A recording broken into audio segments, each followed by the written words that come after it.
Roll up, roll up, do-do-do-do. Roll up, roll up, roll up,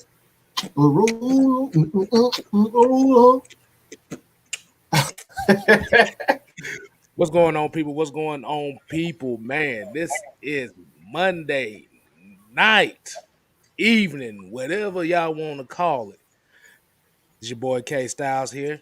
And of course, on my stage left, you got the mad scientist himself, the great one, Mr. Mad Mike Sports. What's happening? What's happening, y'all? How y'all doing? Hey, man, everybody give us some red and black in there, some fire Right. emojis. We need some likes. We need some subs. Give us all of it. We want it all. Brand new socks and drawers. Give it all up. Give it all up. And it's your boy K Styles, aka the Sixth Man, aka the Fat Man of AFN. And today I got the Zen Bees on, so I am Zen today. And this is Mondays, kicking it with Just Kstylz. If a lot of people that may be new to this, y'all kicking it with your boy here. I got Mike here, and we just gonna talk football. We're gonna talk whatever.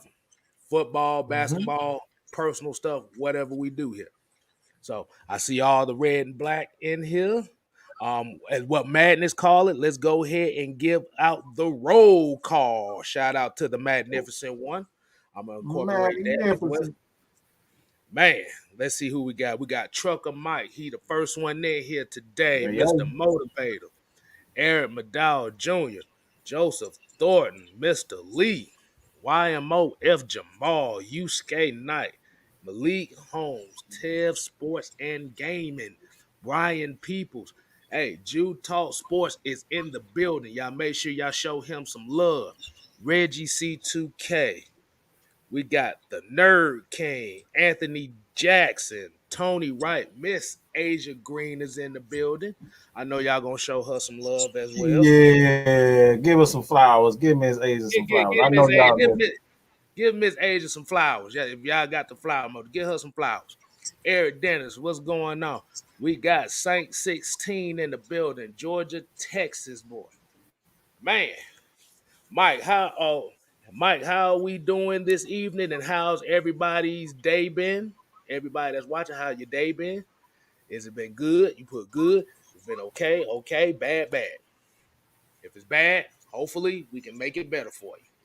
So Oh what's going yes, on? oh yes. What's Uh, going on? After yesterday, man, I lost about 4 million brain cells. So I'm just not. I'm not in a ranting mode. I'm not. I'm in a learning, a more softer kind of. You gonna get mellow Mike today, barring any dumb ignorant stuff.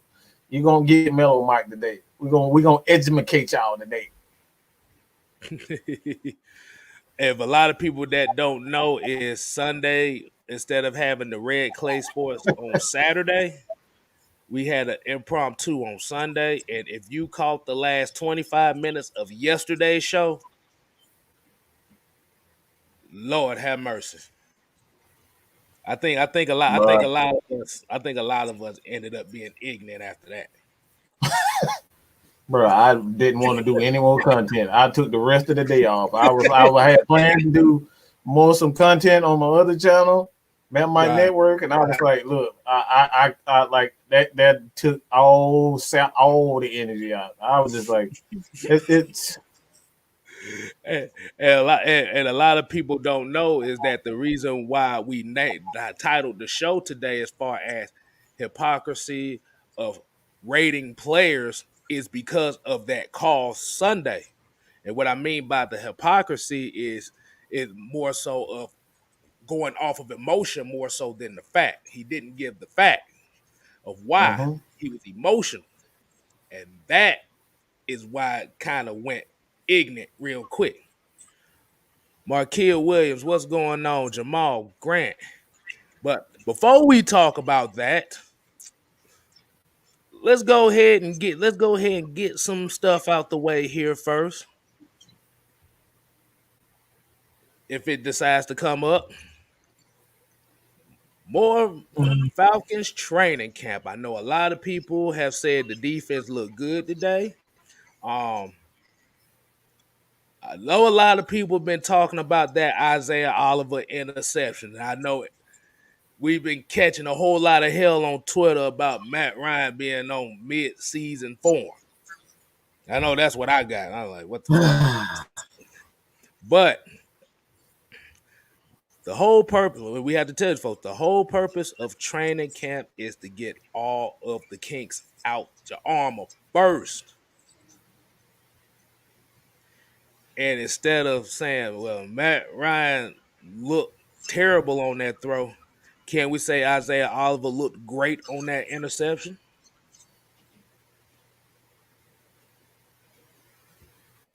I mean, Yeah, I probably don't know why I did that. Bam! Now I'm gonna do that though. but Mike, well, tell me about that. How did you feel about that when you saw that? And I want everybody in the chat give your opinions as well. Well, I went back, and of course, you guys know I do NFL player trackers.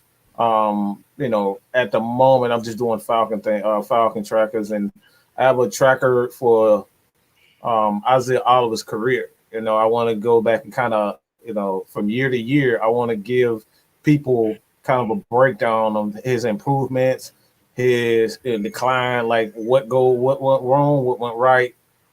That's what I wanted to do throughout his entire career when he's with the Falcons. And what I came up with is that Isaiah Oliver, he's at best when he has to go forward. So him being a safety, it brings out that dog. We always talk about, what helps a player. Go ahead. Hold on. We forgot to say it. Yeah. He got his memo. Joseph said, "Yeah, you talk about Buddy from the Falcons." Yeah, Buddy from the Falcons. Yeah, Buddy from the Falcons. Yeah, we forgot about it already. Yeah, Buddy from the Falcons got the interception. Buddy from the Falcons. Right. If y'all didn't see the show Sunday, you're gonna know where we got there from. Yeah, I know why. But we always talk about what helps players gain their confidence, and for Isaiah Oliver, him backpedaling is not like him in retreat mode doesn't help him. Gain confidence. And that's, as a coach, you got to understand what helps give your defense and your team confidence. And like when Isaiah Oliver's in attack mode, he's a much better corner. This is why you saw him playing in the slot. He knows that he has help behind him. He knows that he has help beside him. And he knows he has help, on either side. So like he knows that he has help. So he can be in attack mode rather than retreat mode and have to think about it. So when you put him in that rover position where he's the last line of defense, he's in attack mode, whether it's sideways or going, whether it's sideways, going horizontal or vertical. Like he is in attack mode. So that's why you see the interception, with him, he has the how long is his wingspan, Kstylz? He got a 6'10" wingspan. A 6'10" wingspan. So picture a John Collins, okay? He got that John Collins. He got a John Collins. The dude got a 6'9" wingspan. So you got a guy like that playing safety with a 6'9" wingspan. Even a guy like Matt Ryan, Tom Brady, like when that ball is in the air, he's one of those guys that can go get it. So that's why it's like you see Matt Ryan throw the ball to a spot. There's quarterbacks in the NFL, they're trained to throw deep balls to a spot rather than throw it at a corner. So that's what Matt Ryan did. He threw it to a spot. Isaiah Oliver been a fourth-year corner at this point. He just went and got it. He went and got it.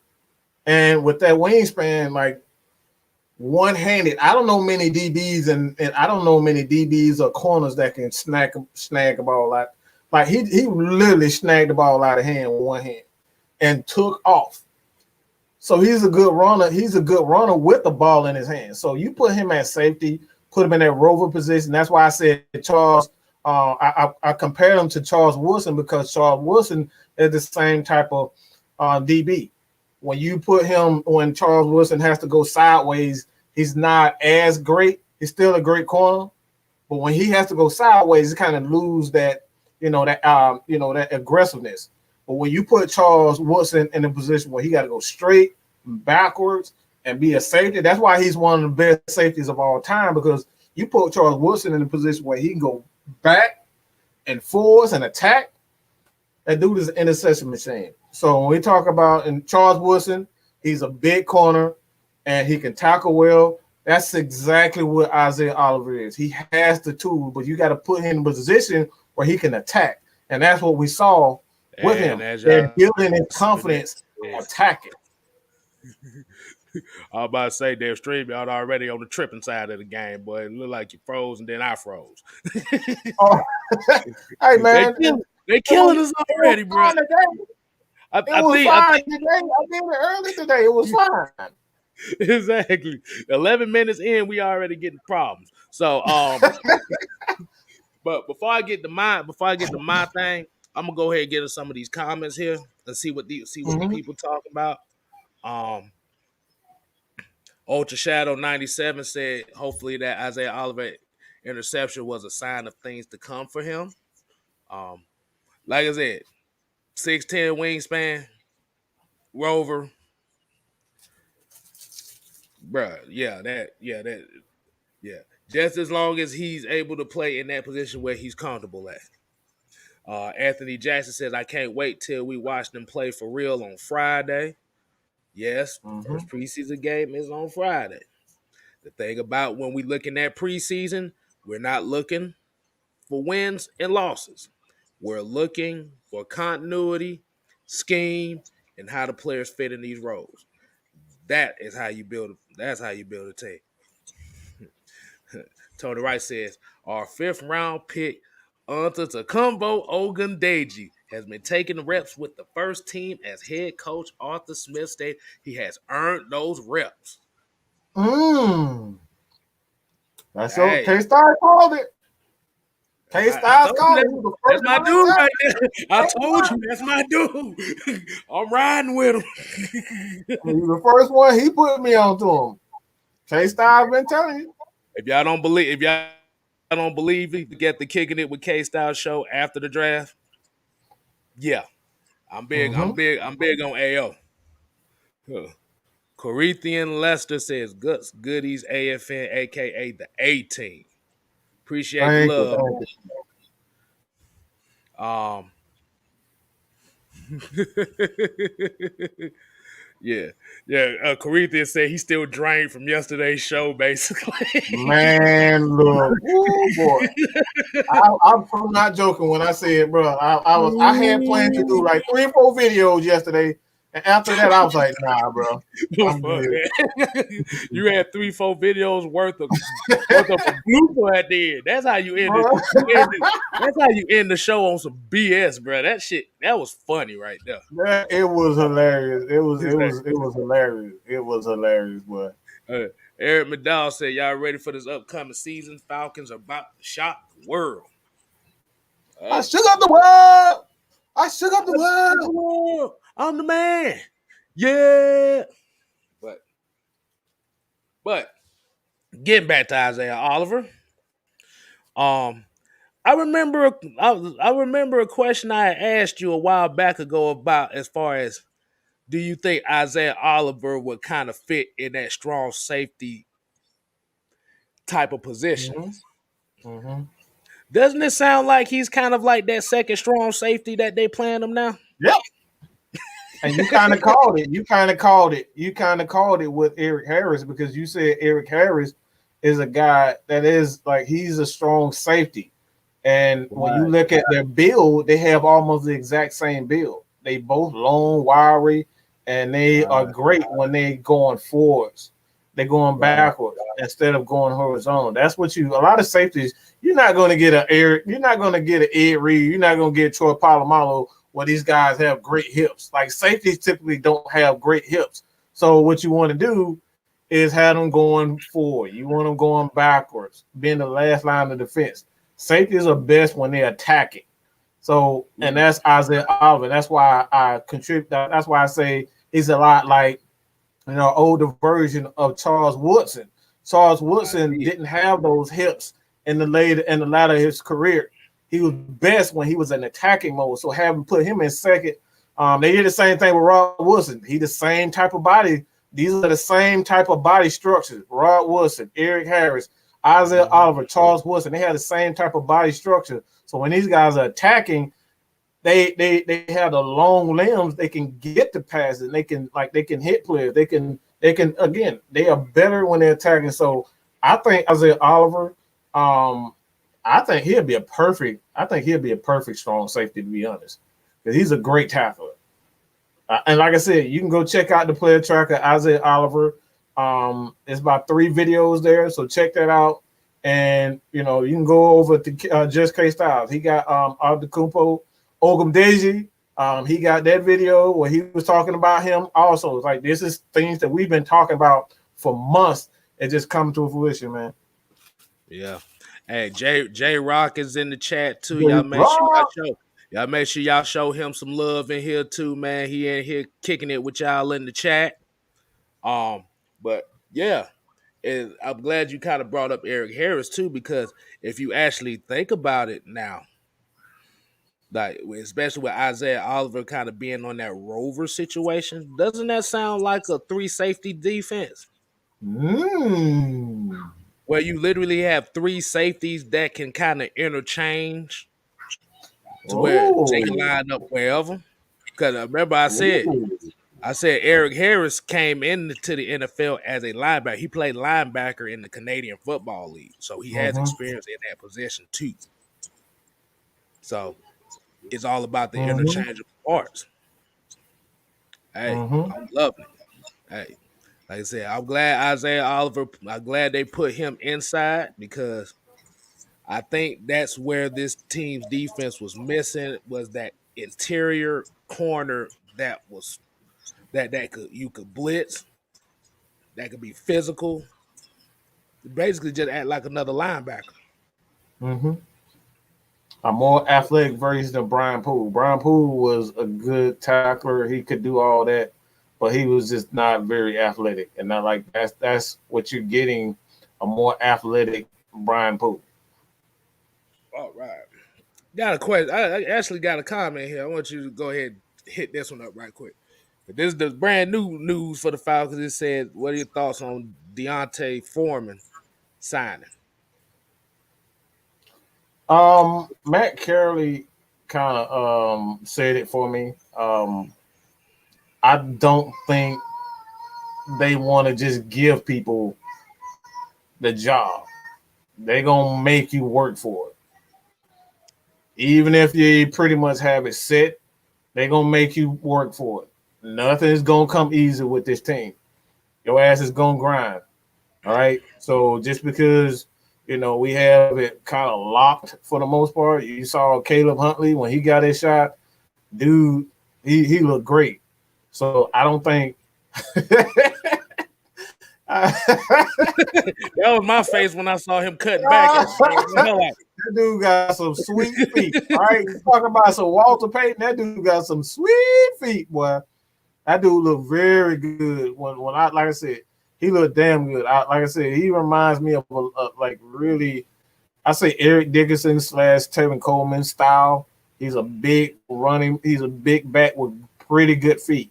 So like when I saw him, as far as like D'Onta Foreman, he's a power back, and that's essentially what they're saying. You're gonna have to work for this quadrant. This is quadrant. That quadrant is the power back. All right, we got Caleb Huntley. You can see that he's going to be the big playback.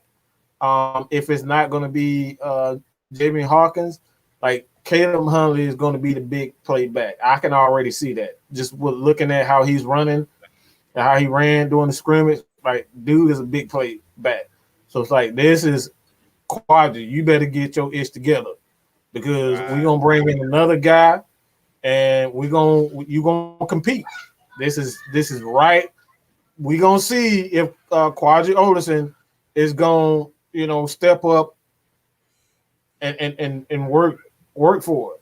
If he really that guy who everybody think he is, this is his time. So we signed Deontay Foreman to be that power back. If Quadri Olison can't be it, Right. I still think Quadri Olison would be fine, but like I said, he got to work for it. That's the main thing. You got to work for it. mm-hmm. But yeah. So Tony Wright says, I think it'll be a long shot for Foreman making the team, as Caleb Huntley is a beast, so Foreman has been brought in to compete. Exactly. Mm-hmm. Exactly. And the one thing that I will say about this too is by bringing in the competition like that, you're trying to set the foundation for the next quarterback. You're setting the foundation for the next guy Mm-hmm. that's going to take over. And that's how you build a team. You build a team doing that. We got Trammell Kellop in here, Saints fan, is still here talking shit. So, he come in here. He like I said, he shows up and shows some love. So we ain't gonna beat on him too much because I know he got the Michael Thomas issue going on over there.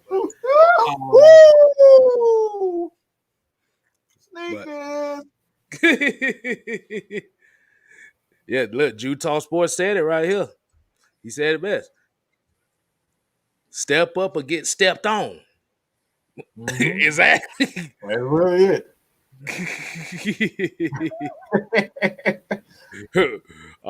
Okay, the Nerd King asked, how do you feel about Deidre not being waived? I'm not surprised. If you don't give a damn, I don't give up. If you don't give a damn, I don't give up. If you don't give a damn, look, that's really it. It is what it is. It is what it is. You got to step up. It's not, like I said, it's not he hasn't got enough playing time, and with him not having enough on the tape, with the new coaches coming in, he has a bigger hill to climb, and he didn't impress enough. Because you think about it, you got Grady Jarrett, you got Jacob Tutoy, man, you got Taquan Graham, you got. I don't want to put Tyler Davidson in, but I'll put Tyler Davidson in this motherfucker. You got Marlon Davidson, so it's that D tackle spot is a pretty crowded room. But like I said, it's just one of those cases where, and Fred Moore said it here. Shouts out to Deidre Sanat, another bust from Thomas Demetrius. Yeah. Yeah. I don't know how many times we got top 3 round picks done just like ain't did a crap for us. Like, oh my goodness. Oh man. All right, I gotta answer this question right here. This from my lady right here. She says, which should be with the recent acquisitions and all, do you think the Falcons have the tools to have a winning season? Yeah, that's a Harvard graduate right there. You got that right, boy. Woo. Lord, you're talking about a novelist right there. You guys a couple of books out there that you guys can read. I actually might want to throw that out there. Yeah, and don't forget, also a writer for Mad Mike Sports. Absolutely. Yeah. Bam. Yeah. But, they do have. Yeah, I'm about to say they do have the tools. They've always had the tools. It's all about, did you have the right coaching and the system to utilize those tools? You ain't finna take a jackhammer and try to jackhammer a foam pit. That's a waste of time. Right. Right.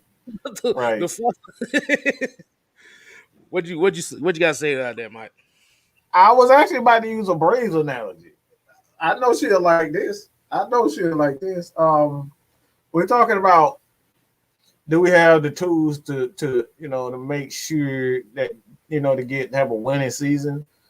I always say this: when you have a Freddie Freeman on your team, when you have a Ronald Acuna, when you have an Ozzie Albies, those are the big three for the Braves. And you have for the Falcons, you have a Matt Ryan, you have a Greg Jerry, you have a Deion Jones. That's pretty much what you need to be, have a successful team. You got to have three superstars. The Falcons have three superstars on both sides of the ball. And that's the same thing with the Braves. You can have a good offense all you want, but if you don't have the pitching, the Braves' problem right now is not their hitting. These dudes, every time they average about 3 or 4 home runs a game. So they can hit. Knocking the dust off that damn ball. It don't matter who.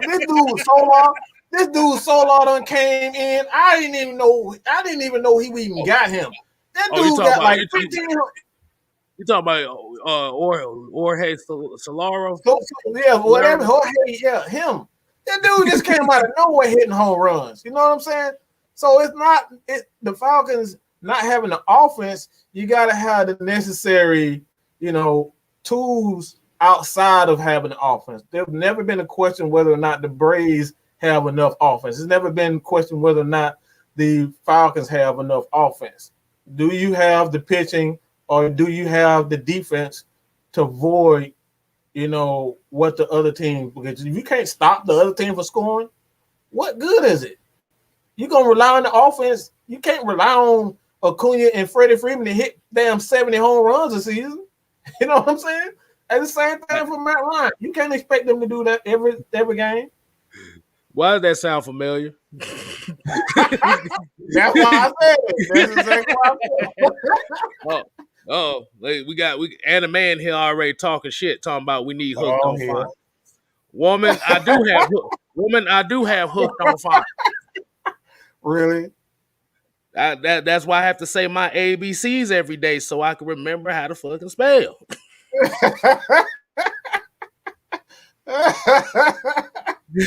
Hey, I can't say that. I made so many grammatical errors. That's why, Maggie, if you see any grammatical errors on Matt Mike Sports or AFN, it's probably because I did it.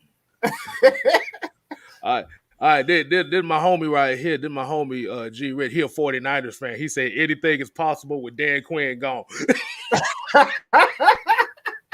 Even you know that. He's a 49er fan and he know it. Come on, bro.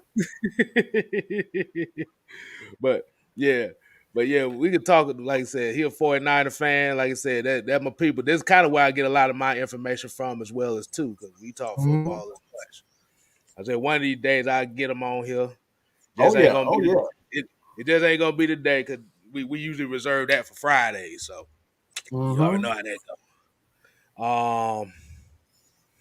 goes. Motivated, dedicated said, Braves have no bullpen. Who the hell you telling? Bro, we get no pitching whatsoever. You got a good coaching staff, but we ain't got no damn pitching. The pitching is the defense. We can't stop no damn body.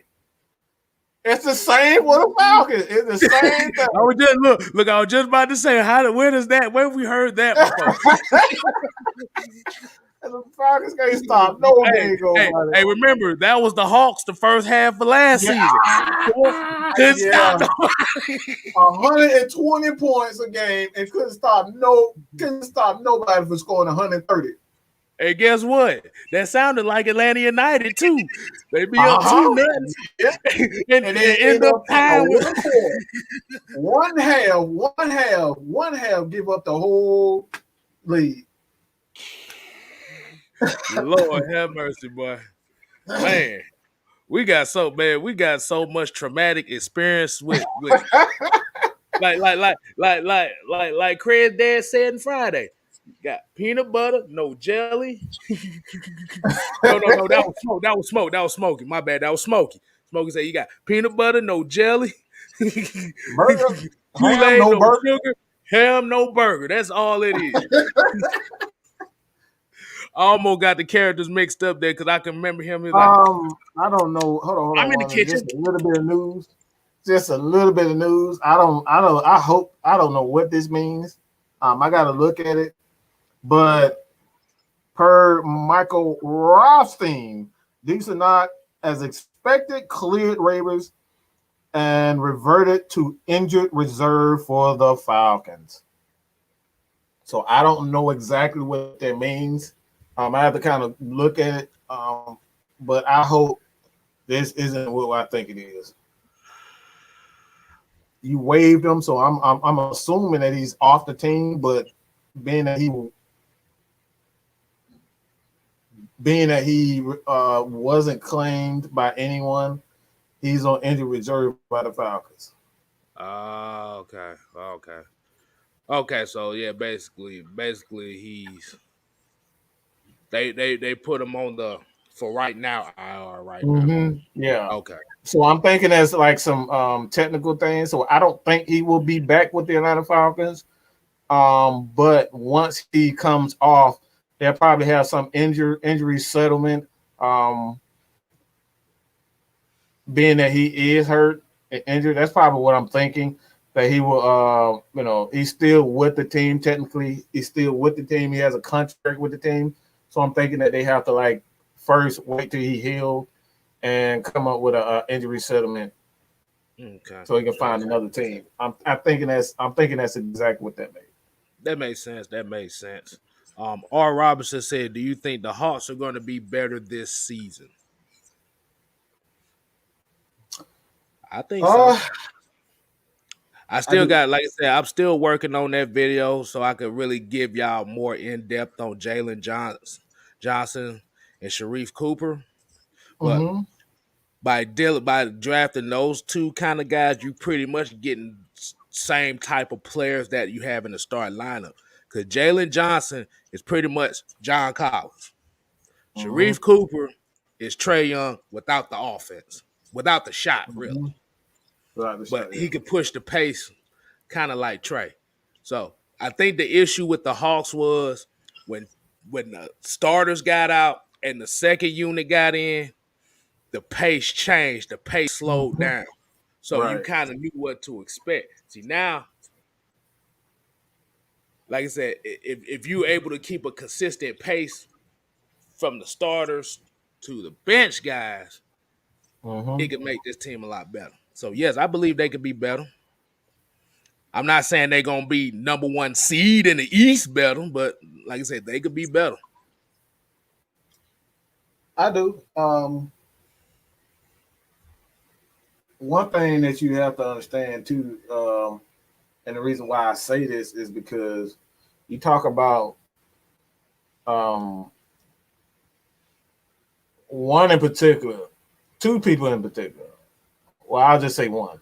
DeAndre Hopkins he's a vital part of our offense and a huge part of the defense. Oh, you talking about DeAndre Hunter or DeAndre Hopkins? DeAndre Hunter. What the fuck? I said DeAndre Hunter. I got lost with the DeAndre part. I got DeAndre Hunter. That he's a vital part of the defense.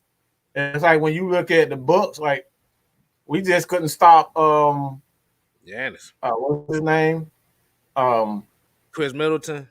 Giannis. Middleton. That's it. Yeah. If he misses a couple of shots in a couple of games, the Hawks easily win. But they had nobody. Like Cam was coming back from an injury, and it was about too late. When they got him back, was like, But DeAndre Hunter he's a man stopper. That dude is amazing on defensive end. Like he is that dude.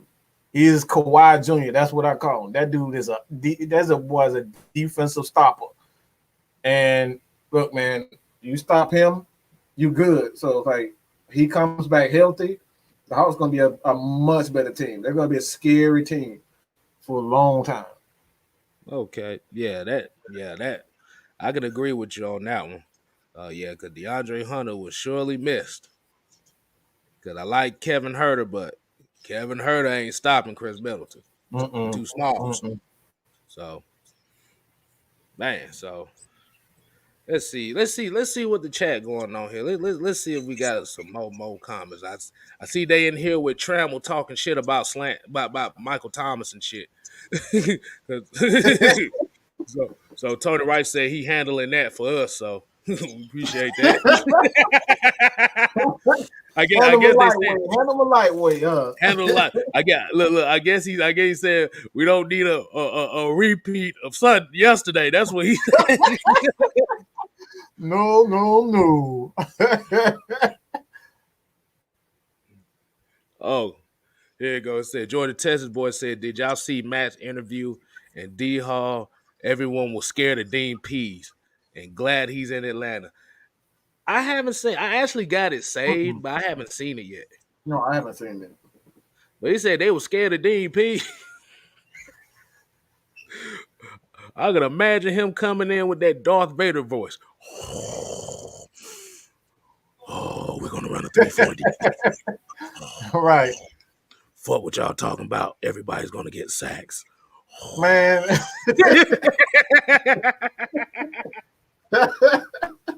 Oh man. Dean P is a guy, he doesn't say much, and you can just look at him. He just looked like a mean, no nonsense type of person. Don't talk much. You can get your shit done, you can get your stuff done, and that be it. So this isn't the first time I heard he was on the Billy Bob Thornton side of the game. Hey man, he is a guy that you just look at him, know he ain't about no jump. He ain't about none of that jump. A little Falcon fan 1990 said, "What are you expecting in the preseason game Friday?" I'm gonna let Mike. I kind of said what I was gonna say about it, but I'm gonna let you get your take on that.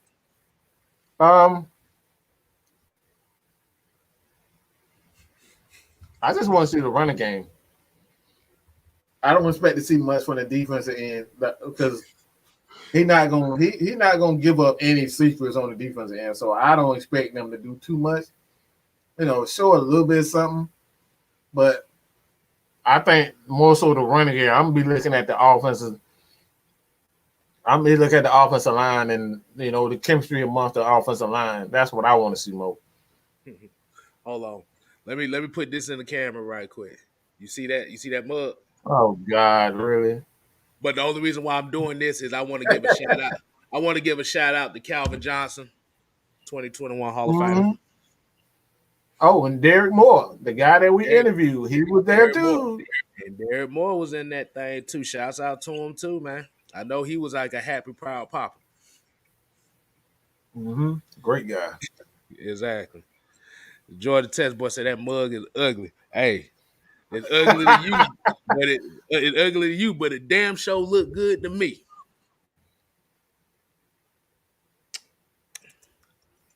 Cause I think I looked at the schedules this year. I'm about saying college football, are they allowing the well, wait a minute, yeah, they are. So we'll see y'all at the end of the year. I know your ass talking right now. We see your ass at the end of the year. Go to my team. Cause y'all don't know I get so much shit about being a Tech fan. It ain't funny from these folks to AFN and everybody else in my family. Man. It's hard being a Tech fan. I can't even lie to you what. Woo-wee. Hey, but guess what? Being a Tech fan in Georgia, you know what that says? I don't follow crowds. I'm my own motherfucker. Exactly.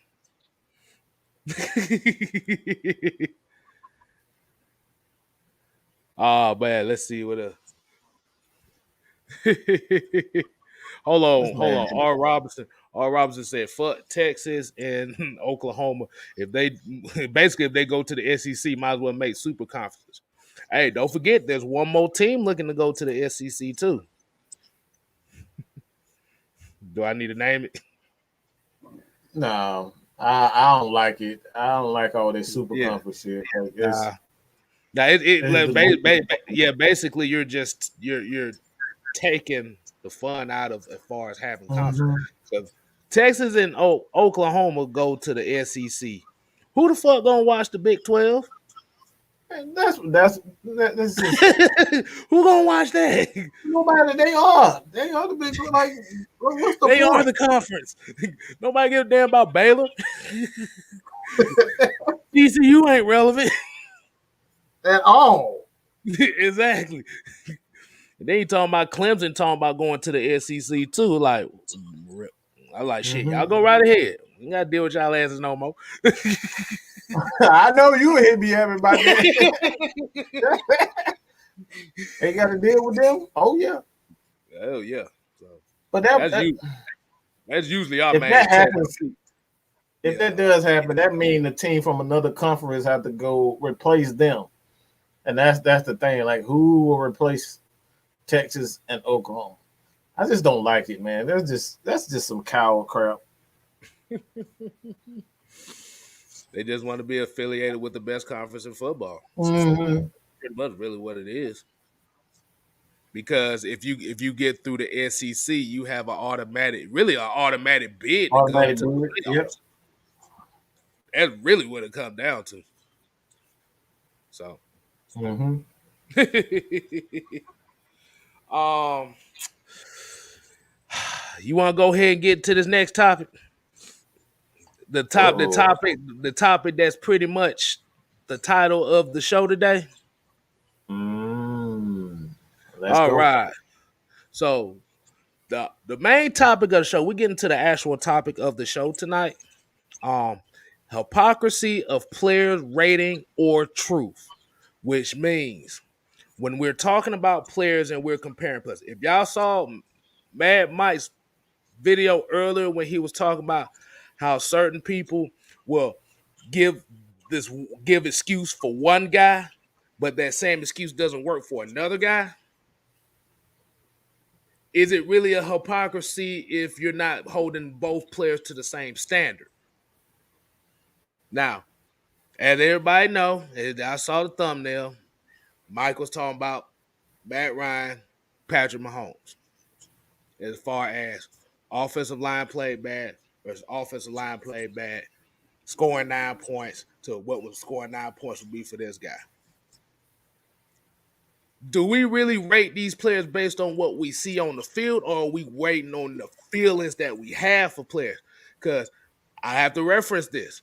The show we had Sunday, the guy was talking. He was talking out of emotion. He didn't have facts. And that's what the whole chat was getting on his ass about, because where was the fact? Why did you say this? What, like I said, what skill set differentiates why this guy is better than this guy? Mm-hmm. But it was one particular point that I had said was, he said Aaron Rodgers will run the ball when he has to. I asked him, why didn't Aaron Rodgers run the ball on that third down in the NFC Championship game when it was open? He said, well, you got to talk to him. Twisted Torch came with a play where Matt Ryan ran for a touchdown, and he said that was nothing. That was once in a blue moon. So where's the correlation of, is it more so feeling or is it fact? Feeling, fact. I'll get your take on that, Mike. And I won't get people's take on it in the chat too. Yeah. So you guys, let us know if you think it's feeling or facts. Because like I said, this is why, when we allow people to come on, we always say you guys better come with your stats, or else your ass is gonna be muted. You know what I'm saying? If you can't come up here and provide information of reason why you're saying the things behind you, and you can have it, back it up with with truth, not just facts. You gotta have something behind it. And Fitz Magic. That dude literally said that dude said because he magic. Like, he better than Matt Ryan because he magic. Like, yeah, because the only reason pick six is magic. Like, no, because the issue was when because originally, if y'all watched it from the beginning, This guy said he could name 15 quarterbacks that were better than Matt Ryan. That was like 10 minutes into the video. 10, 15, maybe 20 minutes to the video. The damn whole stream was 2 hours and fucking 30 minutes. He took about 30 minutes to explain why he said it. But the thing about it was, he said he didn't say 15, but there at the chat at the beginning, it said he said 15. And the problem is he said Ryan Fitzpatrick was better than Matt Ryan.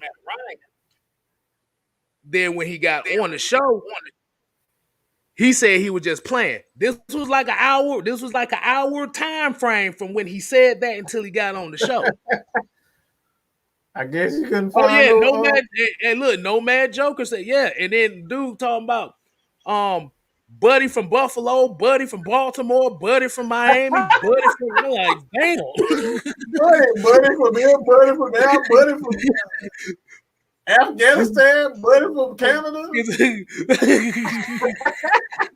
Oh boy, hey, Devon, he better be glad your ass wasn't in the chat yesterday. Oh my god. Hey, go back and watch the last 30 minutes. Go. Well, I said, I'll give you the time frame. If you watch that video from yesterday, start at the 2-hour mark.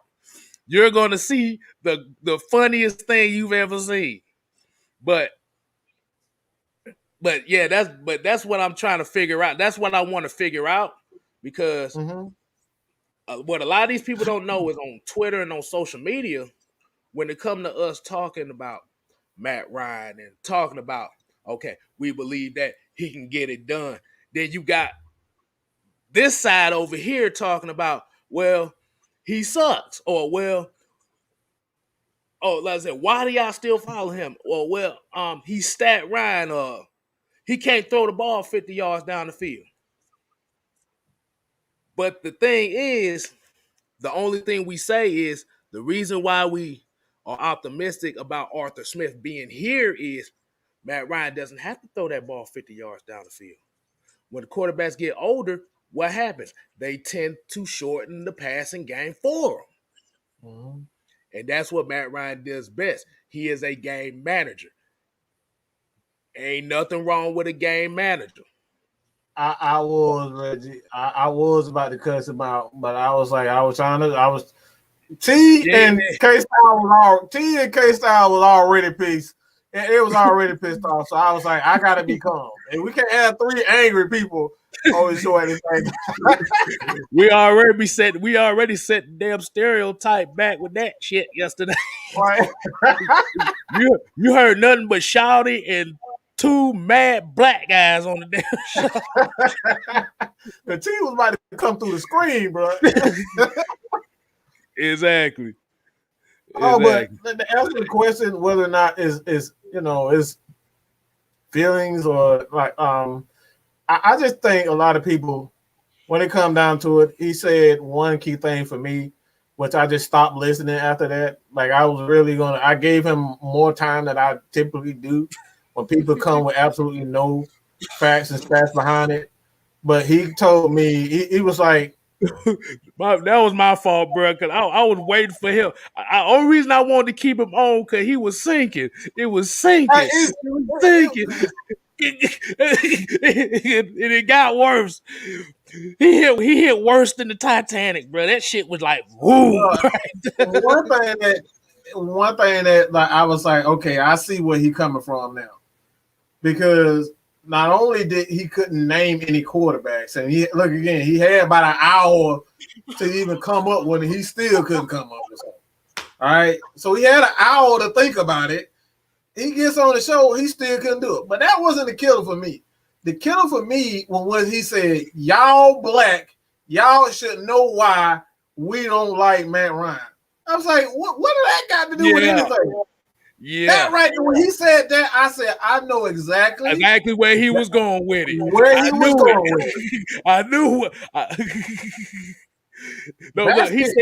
He said 3 things. He said, y'all black, y'all should know why we don't like him. 2, have y'all ever played football before? And 3, Y'all don't know football. Right. No. But like I said, these are the kind of comments we get all the time as far as when it comes to the Matt Ryan talk. I'm sorry. This is what we talk about. These comments. Why is it you guys keep saying it, but nobody won't bring any stats behind it? You can't just be saying crap about people and you don't have any stats behind it. Show me, prove me. Right now, I will wait for you to bring the stats that say Matt Ryan sucks. I will concede the whole show to praise and worship to the feet, the ground that you walk on. Right now, somebody show me some stats to prove that Matt Ryan sucks. Please tell me. Please. Just show me that he is what elite quarterback has had we're talking about 8 years in a row with 4,000. Joe Montana has done that. Tom Brady hasn't done that. Drew Brees hasn't done that. Peyton Manning didn't do it.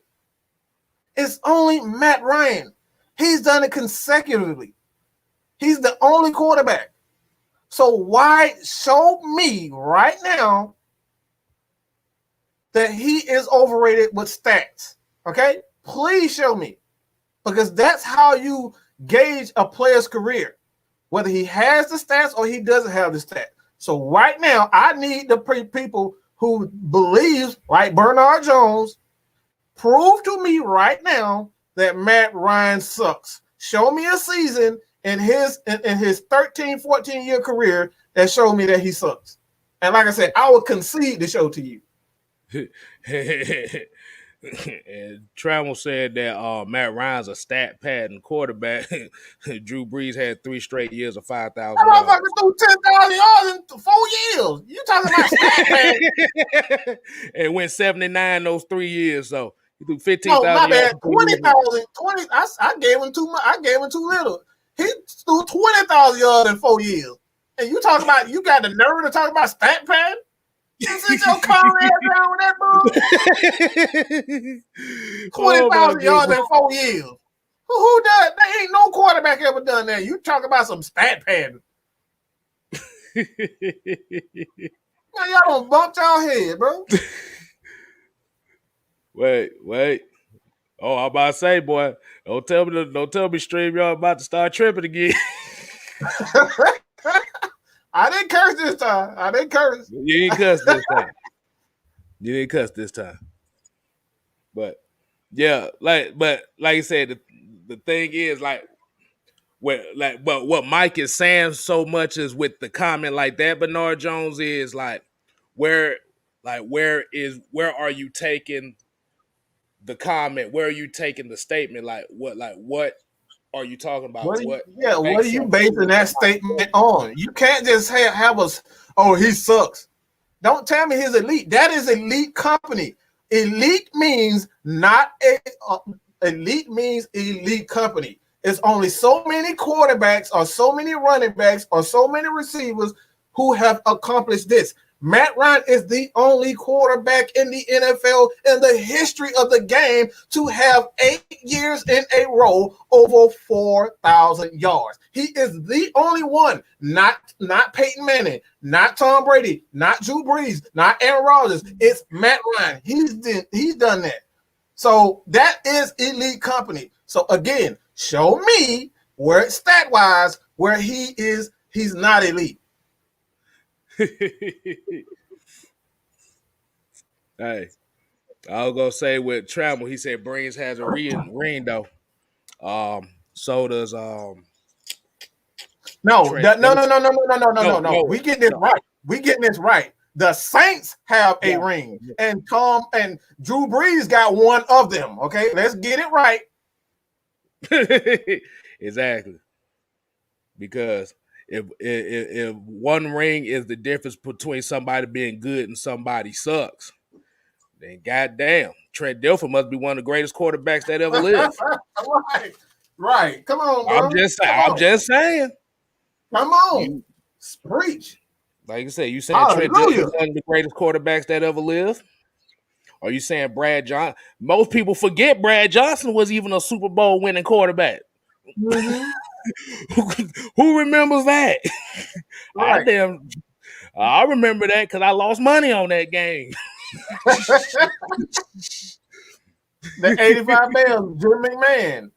Jim Come on, bro. McMahon. Don't nobody people barely remember Jim McMahon. Don't nobody remember him. Right. So and that's kind of where Shannon Sharp was going at it a while back ago, where he's talking about people look at the ring but bypass the accomplishment, bypass the player and their impact. Because that goes, but because like I said, if we're looking at the quarterback position, we can talk about the wide receiver position. Who's the top three greatest wide receivers everybody thinks of? Jerry Rice, Randy Moss, Terrell Owens. Out of those three, Jerry Rice is the only one that got a ring.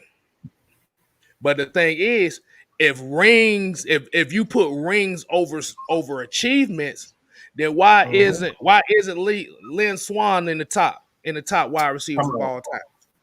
Come on. Why isn't Fred Biletnikoff up there? Ooh.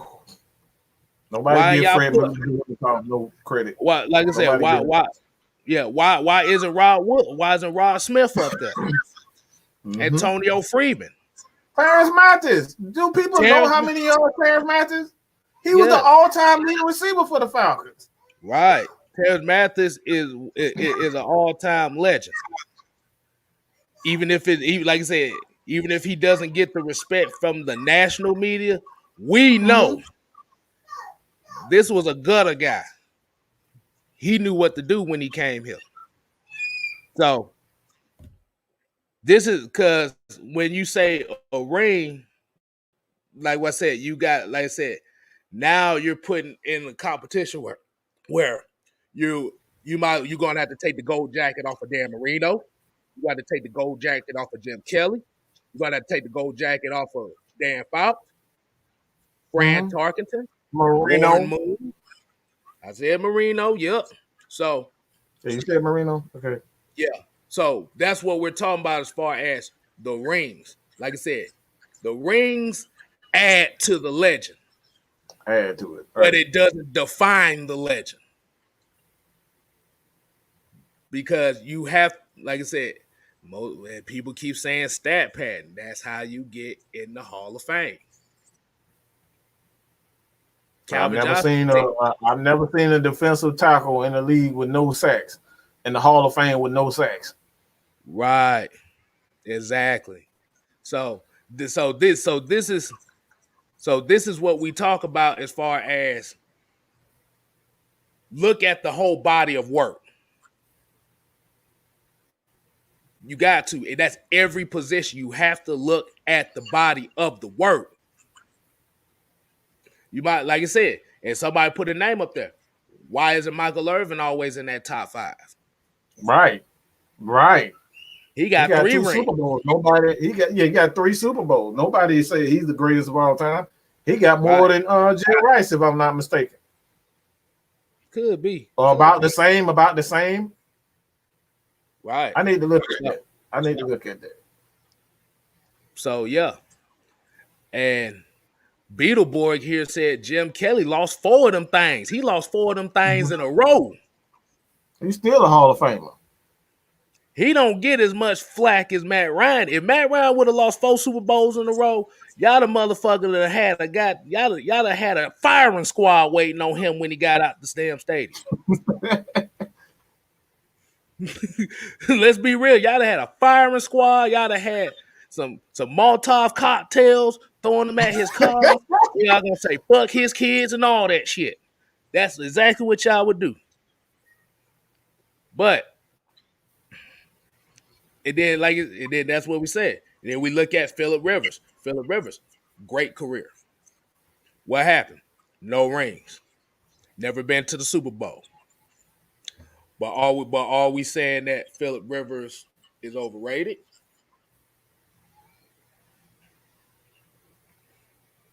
Of course, Trammell would get him a firing squad. The only thing they could fire up is some goddamn grill with some motherfucking crab legs on them and shit.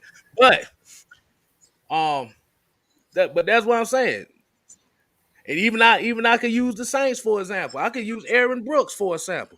He's not elite, but for that franchise, he made an impact for that franchise for a little bit of the time that he did play. Does that mean he was a terrible quarterback? No.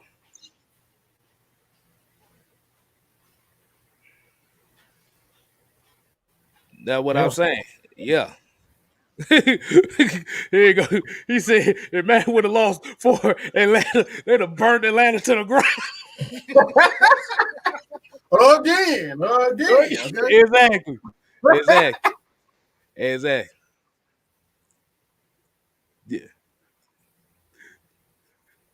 Yeah. Hey, he was terrible for y'all, but he was good for us. That's why I said that. Let's see. Boy. Yeah, man. This kind of comment you really don't hear often. But he said all Hall of Famers aren't the same though. Jim Kelly can't touch Joe Montana. It's levels. I like, by the way, Mad Mike. Hey, and that's the thing. We're not saying there's not levels. But the thing is, you cannot knock his accomplishments, regardless if there's a ring involved with it or not. But at the end of the day, Joe Montana still, remember, a Super Bowl ring is a team achievement. Peyton Manning would not have won that first Super Bowl without that defense. He wouldn't have won his second Super Bowl without that defense. Patrick Mahomes would not have won his first Super Bowl without that defense, without that running game. Actually, Damian Williams should have won the Super Bowl MVP, the Super Bowl the Chiefs won. So, like I said, everything works together. The offensive line protects the quarterback. The offensive line opens holes for the lane. The quarterback throws the football. If the quarterback ain't got time to throw the football, the wide receivers are no good. The defensive line has to attack the offensive line to get to the quarterback, which allows the linebackers to flow, which allows the secondary to cover.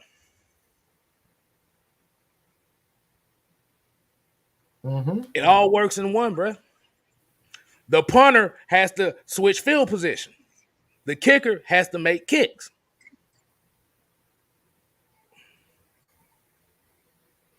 Yeah. Y'all remember John? Everybody was about to shit on John Elway before he won his Super Bowl. He was Matt Ryan. He was Matt Ryan before he was Matt Ryan. He was 0-2 in the Super Bowl. And then 1997 came and they got Terrell Davis, and all of a sudden they won 2 in a row. Bill Romanowski and those guys up front. Steve Atwater, all them boys. They had a team. They needed a dominant running back. And they got it in Terrell Davis. Mile high salute. 2 years in a row. Back to back.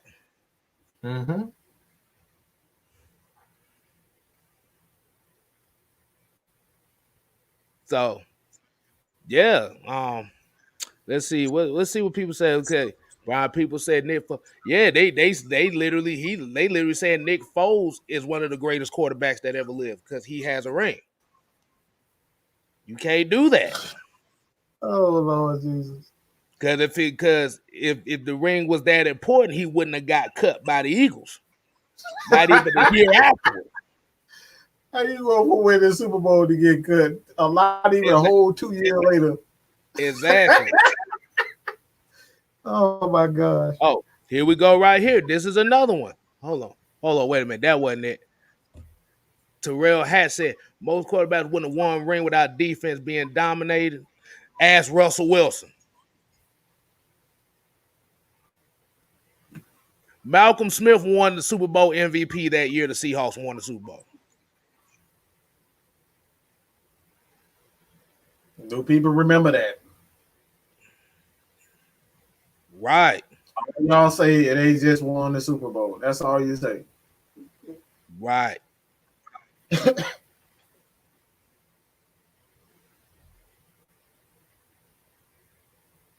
But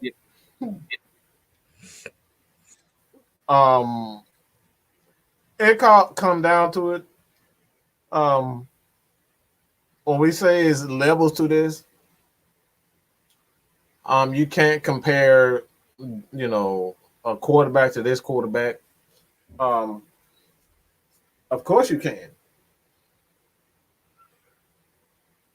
Of course you can, because not every quarterback has certain defenses, certain offenses, certain running games, certain offensive linemen, certain, coaches. Why the hell we can't compare? Nobody has the same things. Only ESPN put this thing in y'all head. It's like it's it's a taboo subject to say that anybody is greater than Tom Brady. Why? Tom Brady has had so many things, positive and negative. These guys benefited from cheating. They were punished for it. They were dealt with it on multiple occasions.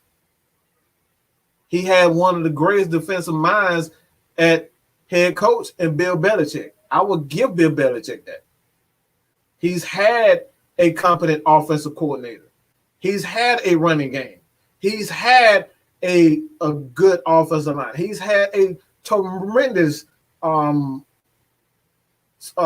front seven on defensive side of the ball. You go to San Francisco. He had Jerry Rice. Joe Montana had Jerry Rice. Roger Craig. He had, you know what I'm saying? He had Ronnie Lott. He had all these guys.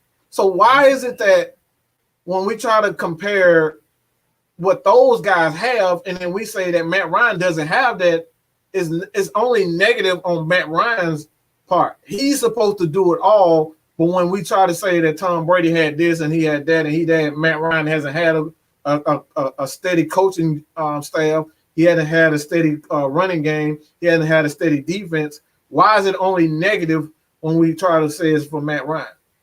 Aaron Rodgers has had, for the most of his career, he's only had one head coach.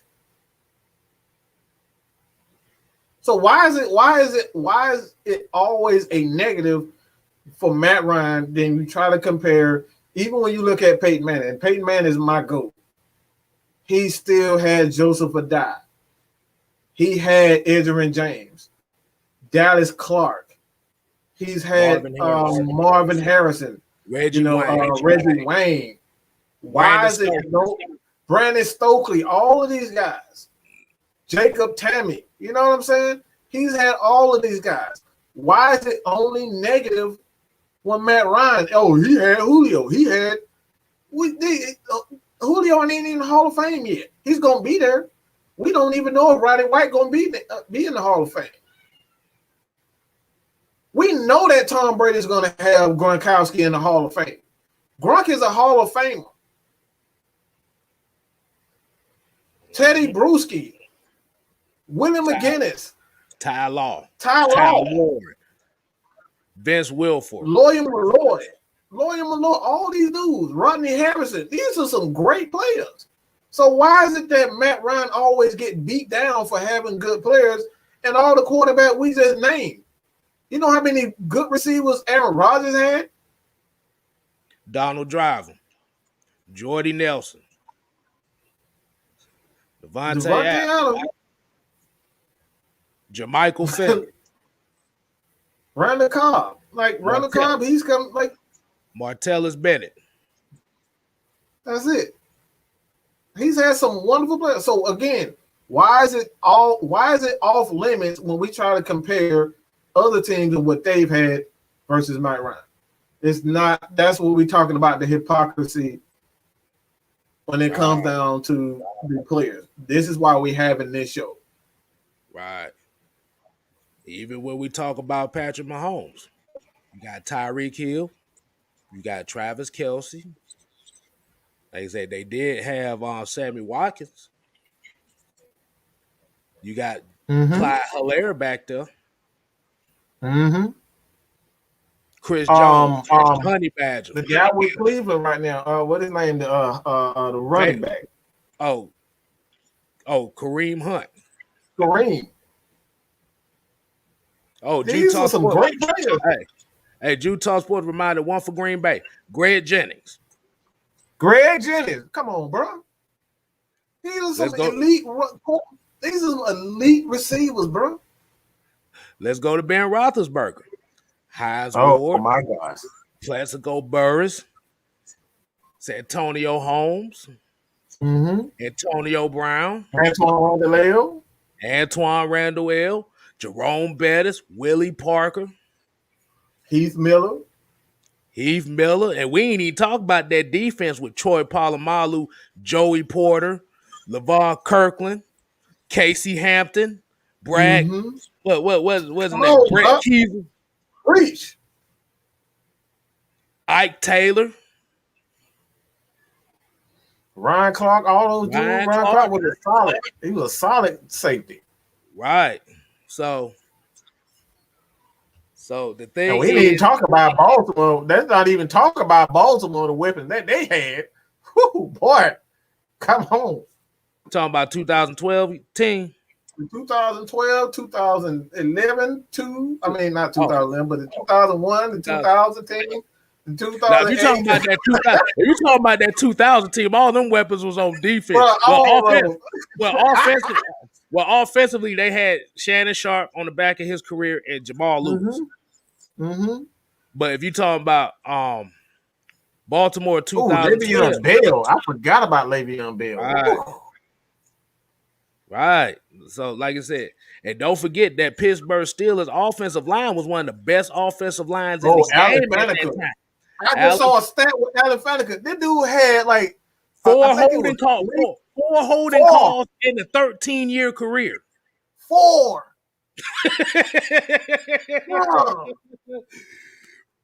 You can't get fired in that. Bro, come on, man. We got to stop the hypocrisy. Right. Hold on. We got a $4.99 super chat from $4.99. Y'all make sure. $4 holla. $4.99. Holla. Y'all make sure y'all go check out Ricondo. He's a Falcon content creator himself. Just recently started. So make sure y'all show him some love on his channel. He said, coaching matters too. Look at our coaching. Bill Cowher, Bill Belichick, Tony Dungy.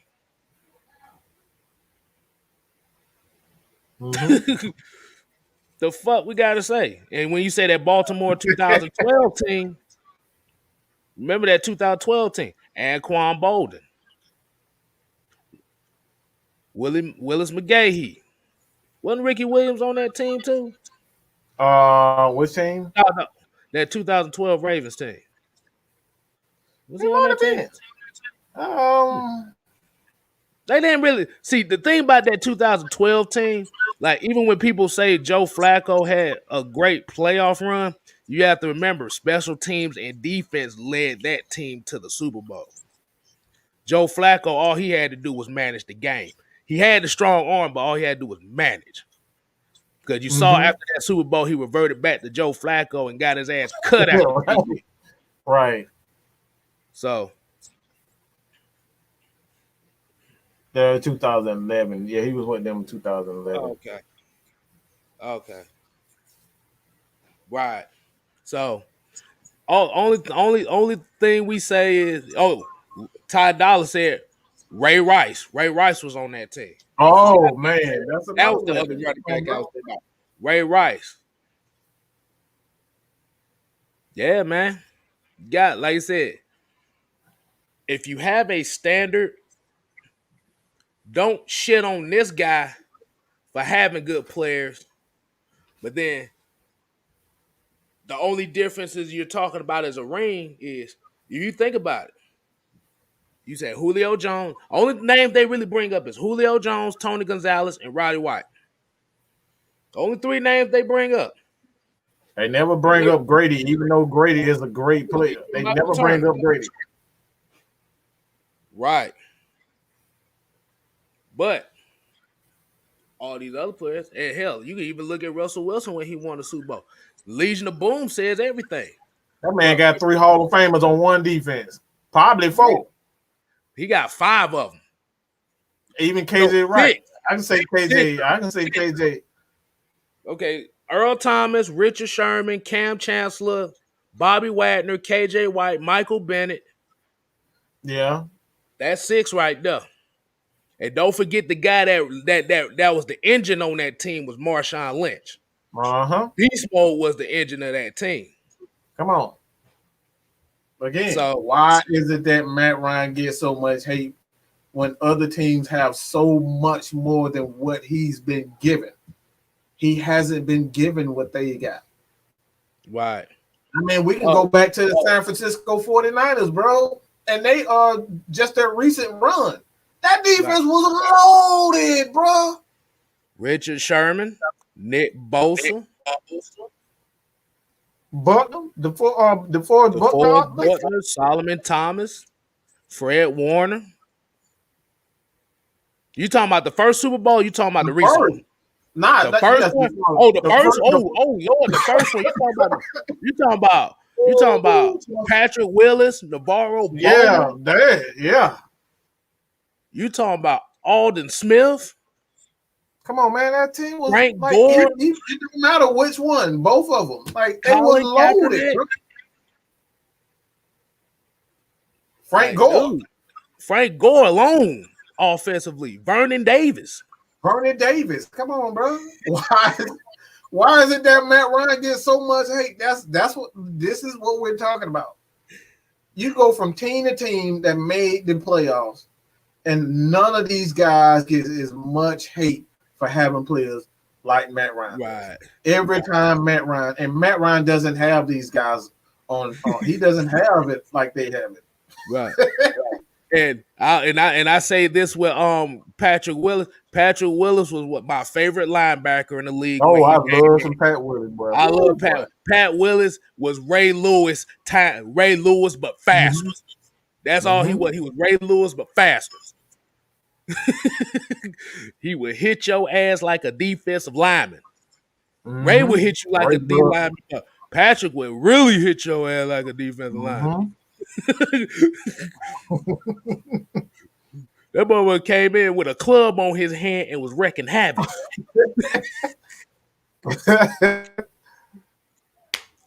And I just saw not Joe, but Jesse Tucker was talking about this on Atlanta Sports Unlimited, where we're saying he's ranked in the top 3.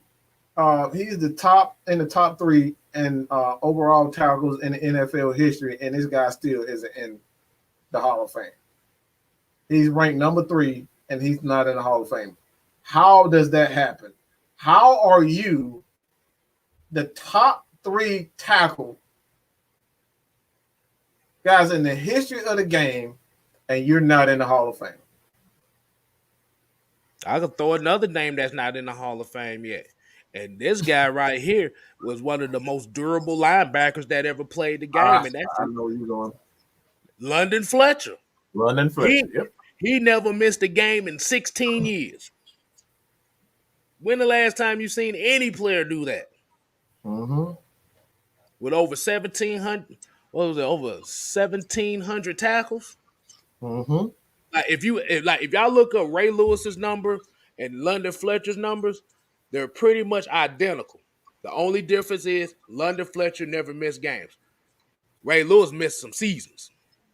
And Patrick Willis will be in the Hall of Fame. So just letting y'all know he will be in that bitch. Oh, yeah. But Jussie Tucker better be in that bitch first. I'm telling you that now. See, these folks didn't know we knew some actual football. They thought we was just Falcons. No, bro. We some historians, okay? Right. Exactly. And R. Chapman came in here. He said, Arthur Blank is approaching 80.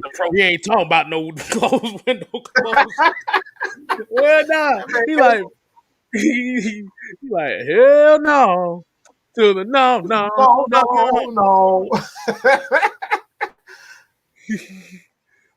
Yeah. And Miami Dolphins defense of the early 2000s. Shit, that defense was nasty as fuck. They had no quarterback. They had no quarterback. I asked Falcon fans that don't like Matt Ryan, would you rather have Jay Fielder? No, the hell you won't. No. Bro, they had Jason Taylor, Zach Thomas, Patrick Surtain, Hey, Sam yep. Madison, Brock Marion. That's a Then that's a they that's a then they added Adewale Ogunleye to that thing later on. yep. Bruh. Mm-hmm. And all they needed was a quarterback. See, and the issue and the problem was too, and a lot of people don't know this. Drew Brees was actually supposed to have been a Dolphin. Yeah, he was supposed to be a Dolphin, Supposed to and be a he Dolphin. But the I think shoulder, he failed like a physical or something like that. He failed a yeah, physical, and they didn't want to sign him. right, right. Because Nick Saban was the coach of the Dolphins at the time. He didn't want to take a chance on Drew Brees because of his shoulder, so they went with Dante Culpepper instead. Hey, you see how that worked out? Hold on, man. Hold on. Bernard comes with the $4.99 super chat. Oh, they did not. $4.99. Holla, holla, holla. He said, Matt Ryan's the best quarterback in Falcons history, and I'll always have love for him, but I said what I said, fellas. It don't matter what you said. We appreciate the $4.99, but you still wrong. You still ain't providing. No, don't try to deflect. Don't try to deflect. I want the stats. I've heard this before. We are veterans when we talk about Matt Ryan. We've heard every excuse. You was good until you said the butt part. There's always a butt to Matt Ryan. Every time you hear a butt, it's like, oh, what the fuck? What's the true intention here? Give me the stats and give me the facts. Okay? We truly appreciate you, bro. But I want the stat. You can't. I know you can't because there is none. Outside of your opinion, you have nothing to stand on. He's debunked everything. You said he couldn't get to the Super Bowl. He did that. You said he couldn't get to the NFC Championship. He did that. You said he would never win a game. He did that. You said he would never win the MVP. He did that. Right now, he's in the top 10 of all time in passing yards. He's done that. What else does he have to do to shut you guys up? He's going to have the cure for the COVID-19. That's what he's going to have to do. But Fred Moore here said the Dolphins was my team in Madden 2005. Hell yeah. Ricky Williams. Ricky Williams, goddamn. Boy, I remember. Y'all remember playing the first NFL Street, right? And tell me Ricky Williams wasn't the number one running back you always went and got. That motherfucker was too fast and he was too powerful. This before he went on the smoking side of the game. Oh man. Hey, G-Town Baller said in Tyree's voice, what else do you want from me? Oh my God. Oh my God. Oh man. Yeah. So my question, and I'm gonna ask a question really to the I'm gonna ask it to the chat. So me and Mike kind of know the answer to this. So if your favorite quarterback went through at least 5 offensive coordinators, 4 head coach. Well, let me see.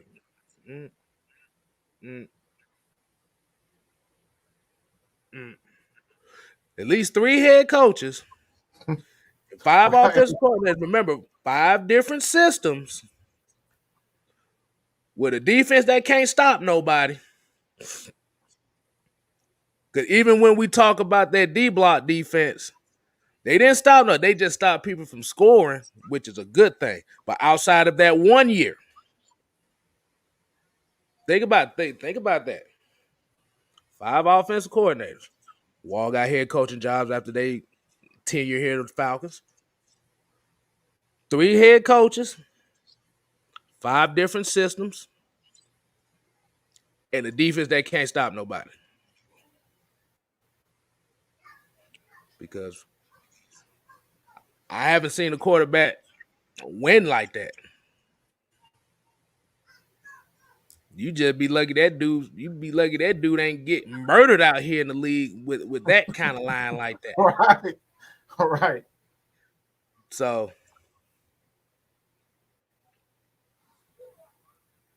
hey, so what's it gonna be? Like I said, if you go, like the only thing we're saying is, are you going to admit that you're using emotion, or are you using fact?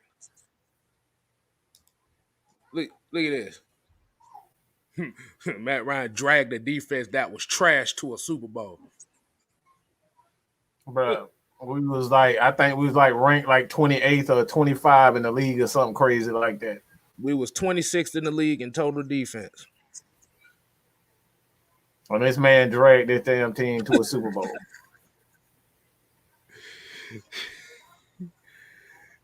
Exactly. So like I said, if you're going to judge one quarterback that way, you got to have the same standards for everybody. That's all we saying. And this comment by G-Town, this comment by G-Town Ball, I want to get to that one too. Okay, he said they thought about shutting Matt Ryan down one season the way he was getting hit up. Yeah, that was wasn't that like 3 years ago? Yeah, that's before we got Caleb McGarry. That's when we got Caleb McGarry, and it went out and got Caleb McGarry. Chris they signed Jamon Brown and the other dude, Carpenter. Because the season, because we got it was like 15 or 16 sacks. It was back to back. It was the Pittsburgh game, and then the game after that, Pittsburgh, he got sacked like 7 or 8 times, and then the next game with the Bucks, he got sacked. It was like 3 games. It was 3 games in a row. Yeah, it was the Steelers, it was the Bucks, and the Saints. He got sacked like 20 times in those 3 games. Mm-hmm. Yeah. Yeah. And they was about to shut his ass down. They was literally about to shut him down because he was getting hit so much. So I don't want to hear nothing about the Chiefs offensive line didn't do a job. Bro, we ain't do shit the whole season. Then you have to also remember the Chiefs offense is not a downfield offense. Mm-hmm. Even though he can throw the ball downfield, that's on broken plays. But if you're talking about the structure of the Kansas City offense, it's a gimmick, it's a short passing offense. Because if you notice, Tyreek Hill gets a lot of his passes running drag routes, running short little curl routes. Mm-hmm. Travis Kelce got the hook routes in the zone, and they running screens with him. Mm-hmm. He's running out routes coming out the backfield. Mm-hmm. So that's where we talk about the creative aspect of the offense. The offense has to be creative. You got to be able to use those mismatches. Oh, whoa. I hope to God. Jesus Christ. Oh, Lord. What's wrong? I got to check something real fast. It's going to be totally off topic, but I need to check something. Oh, damn. Oh, damn. But. Oh, wow. Yo. Your boy Bray Wyatt just tweeted something out. Oh, you can't kill it. You can't kill it. You said, Bray Wyatt, he just tweeted something out. You can't kill it. Yo. I'm sorry. We huge wrestling fans. All right. Whoa. It says, my gosh. Yo. It says, man, look. I'm sorry, people. We're huge wrestling fans, and Bray Wyatt just tweeted something out. And if you don't know, SummerSlam is right around the corner. He said, you can't kill it. You can't kill it, bro. I'm sorry. It looked like a new mask, too. Yeah, it looked like a new mask. So, whew. Wow. I'm gonna just keep it like that. No, I know somebody, I said it somebody like said, that. I know. somebody I said, know. damn it. He like, I'm afraid I got some bad news.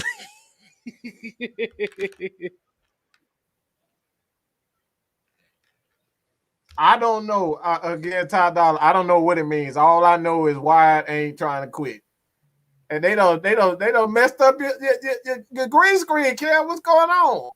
What the hell? Oh shit! God damn, I'm about to say, damn. I'm about to say, look, I'm about to say, Hey, he about to pull yo. Look. I ain't know what the hell you were talking about. I'm like, what the fuck? Oh, no, like I said, I was just looking at something else too. Yeah. Just try to see what was trending. I guess the main thing goddamn trending in sports is Michael Thomas, as usual. Um, the fuck? Joe Buck. Joe Buck. Whoa, wait, whoa.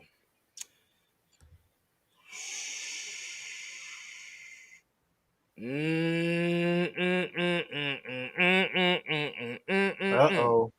Uh-oh. This is really off topic. Uh-oh.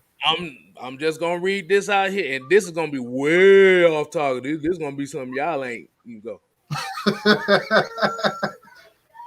Yeah. Ty Dolla said the Fiend cover for Kstylz. I'm saying I'm just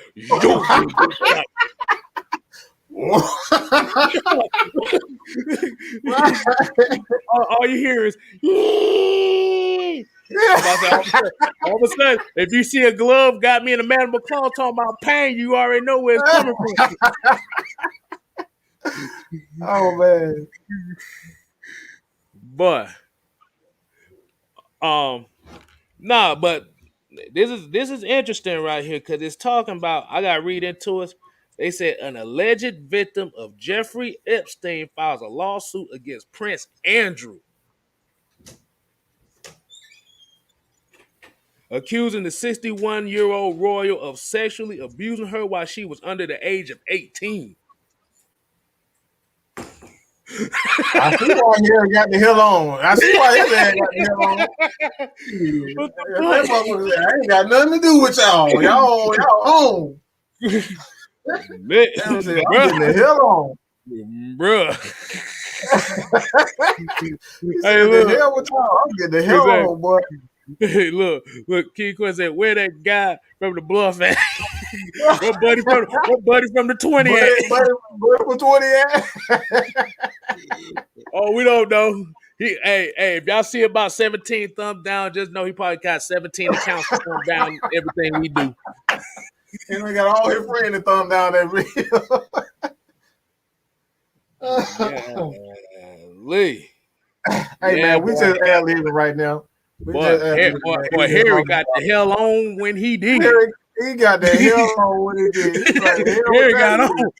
You like, hey, I ain't seen nothing. Hey, look, we got the first one. Buddy from Buffalo.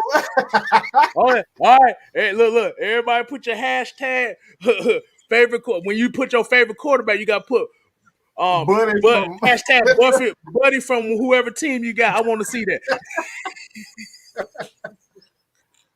Buddy from Atlanta.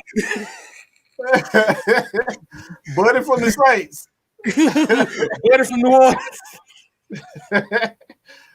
Buddy from Tampa Bay. There you go. We got one right here. There you go. Buddy from Atlanta. Oh my goodness.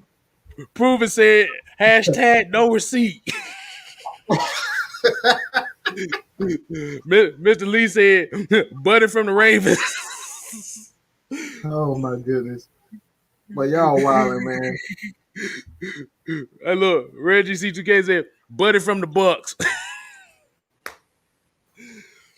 Hey, I'm about to say that's what y'all gotta do. Hey, he set the new hashtag for Atlanta Falcons. So every time y'all name y'all favorite quarterback, y'all can't put the name of the quarterback. You gotta say Buddy from the team. Like Beetleborg said Buddy from the Browns.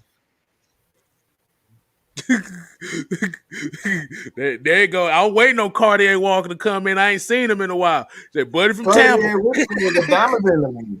I don't know why I always got that Biggie verse when I see that thing. He said it could have been worse. He could have said, "Old boy from San Diego." Oh boy, y'all wild. Boy, we took a funny segment from one show. Hey, look at Ghost Pepper. He said, "Buddy from the London Silly Nannies."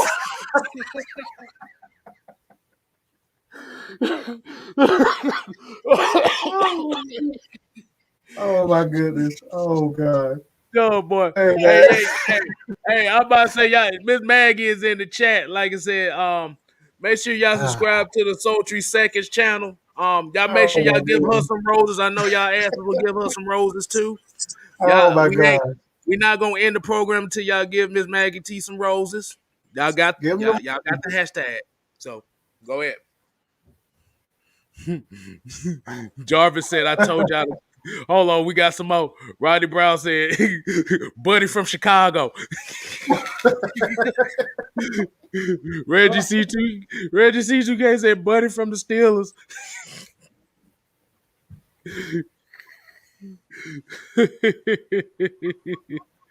Oh Lord. Cartier Walker said, buddy from the XFL. I'm telling you, boy, we about to milk this, bro. I'm milking. Oh my God. Brian People said, buddy from Boston College.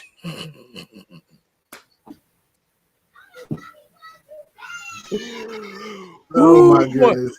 Oh Lord, my goodness. Boy, if he I didn't, don't. boy.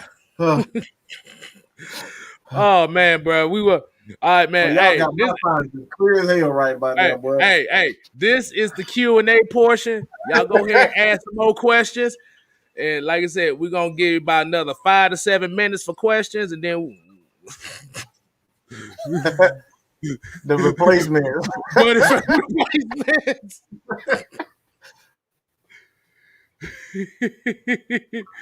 That man said buddy from College Park. Really? That boy used to say, buddy from the USFL. We got buddy from NFL Europe. Wow, you wilding with that one, bro. You showing your age there, bro? Because I remember NFL Europe. A lot of people don't remember that NFL Europe. NFL Europe. Hey, that's where a lot of the NFL player bus had to go to.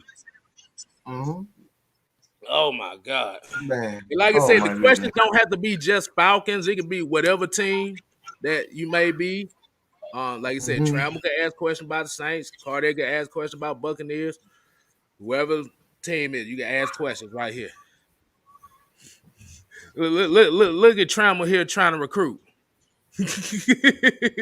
Ain't got enough paper bags down there, man. You gonna have a couple more because your boy about to tell everything. That man about to call it. Y'all gonna need the FBI to protect Michael Thomas because he about to tell on every damn body. He about to tell everything, bro. He about to be with that Charleston White. That motherfucker been telling everybody, bro. Oh God. About the Charleston White, he about to tell on everybody. Hey, what Cat Williams said when they were talking about the Michael Vick trial, how everybody ready to stand up and snitch on him. Everybody.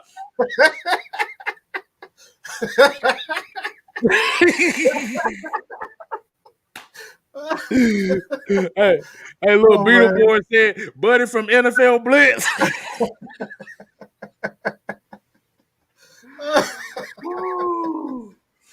Oh my goodness! If somebody would have came out and said, "Buddy from NFL Game Day '98," boy, I'd have been laughing my ass off. Like, oh Lord, oh man, that man might be Tekashi 6ix9ine, y'all whole organization, bro. They gonna call him Michael Thomas 96. Oh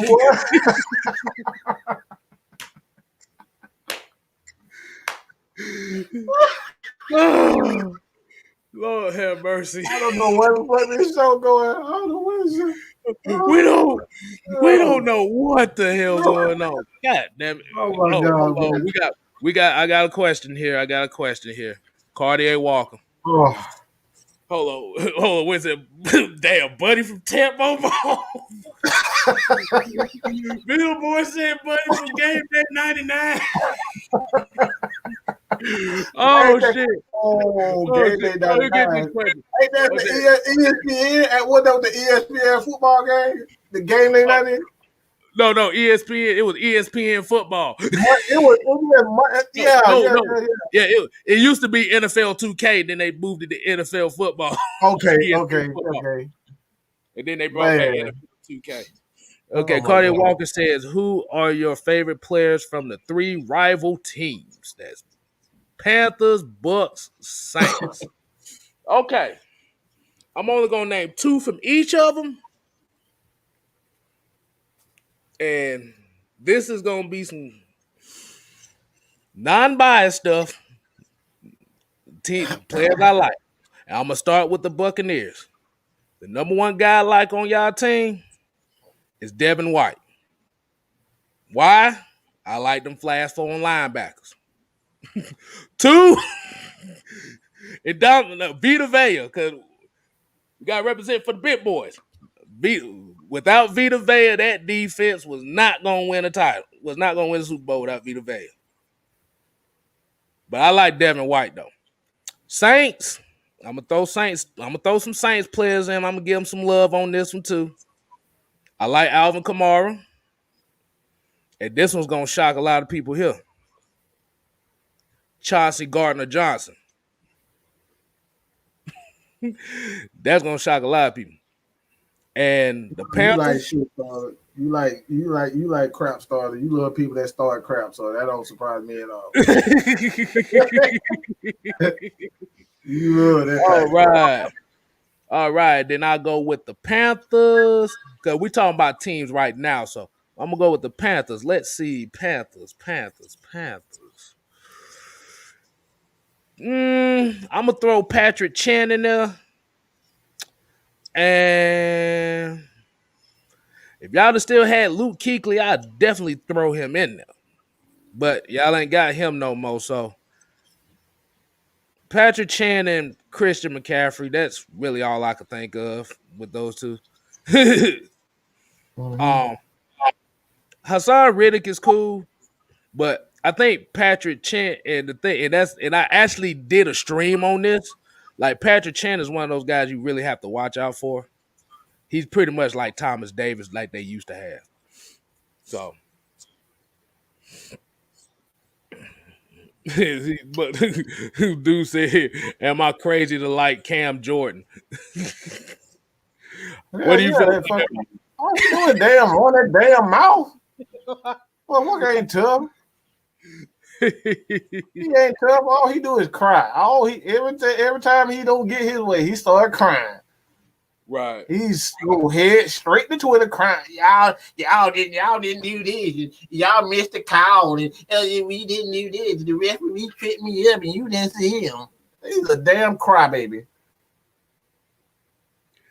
Oh, King Quest, no, you didn't. I actually got this game at the house right now. Joe Montana football. Wow. The intro is the greatest thing ever because every time the game come on, like, din, din, din, din. Every time I say, "Welcome to Joe Montana football," he do like this. If the song come on, he like,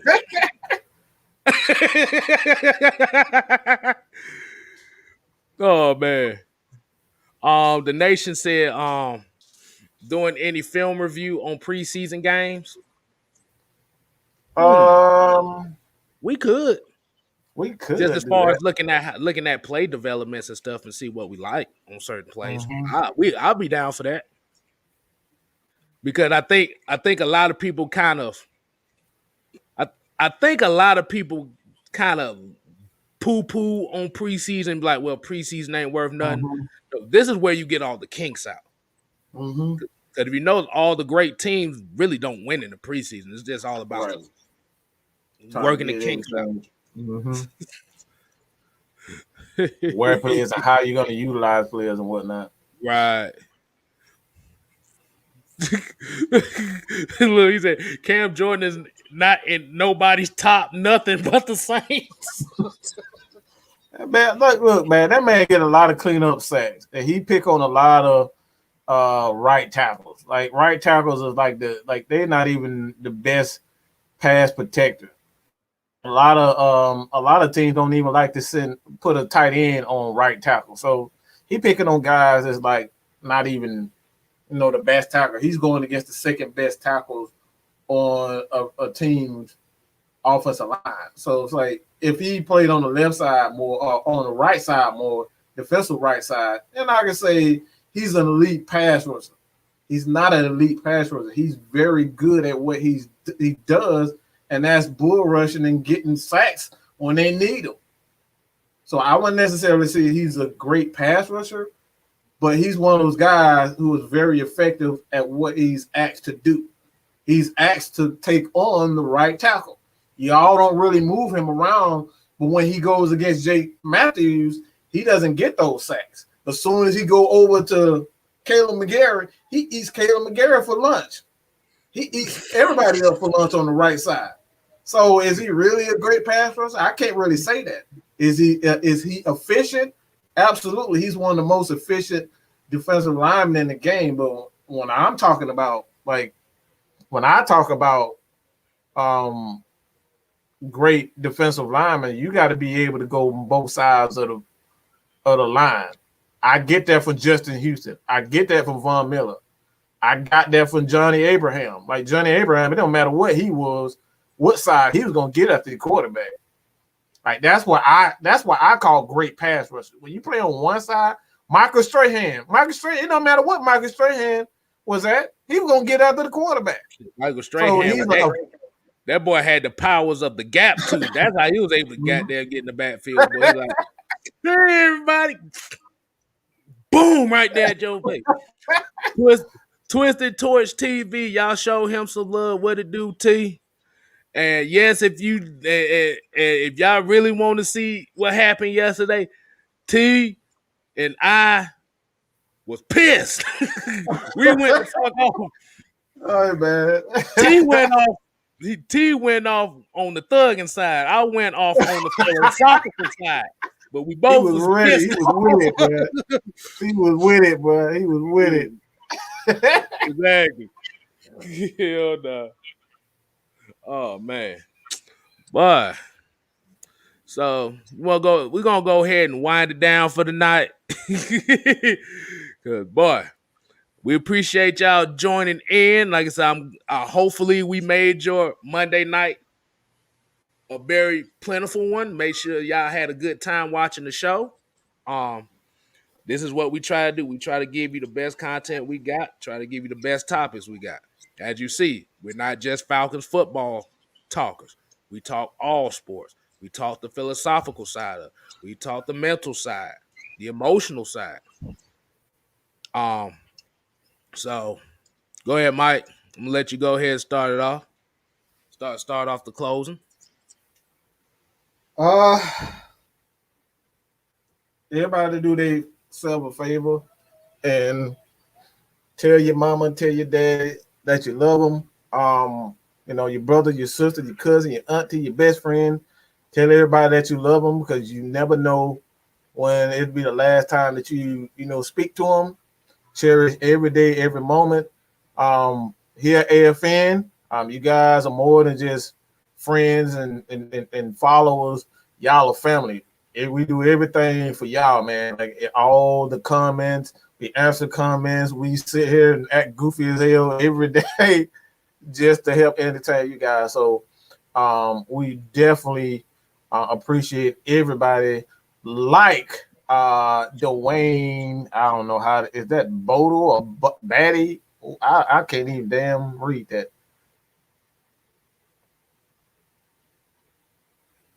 I don't know. I'll just say Bodie.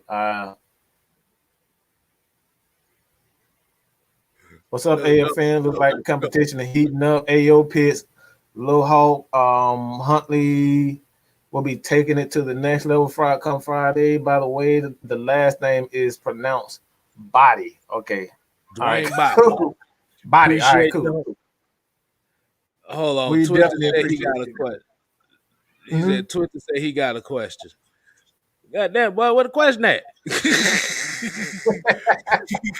What we talking about? He talking about he Well, can't let that. He talking about he can't let the hater slide. um. Oh, hold on. Tony Wright said, "What's your take on fourth round pick Darren Hall possibly winning that dime spot?" he ain't winning. He ain't winning that spit. He's a project. Haven't heard much on him. They're gonna bring him along slowly. He probably one of those future guys that they kind of because Isaiah Oliver, if I'm not mistaken, his contract could be up as well as a couple of other guys. I'm thinking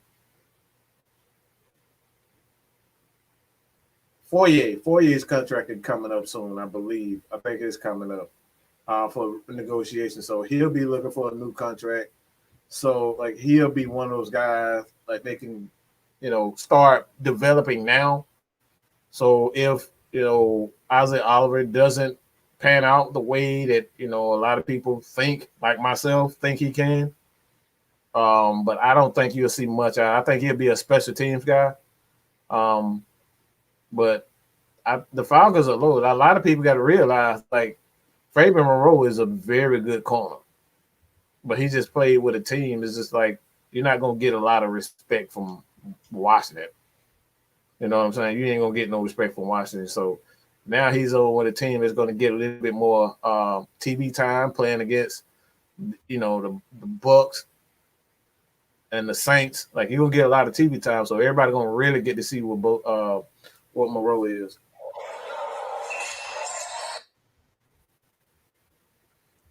My bad. Says nobody did their homework. I want to hit this one up. He said Facebook user said y'all pulled me through when my father passed away in February.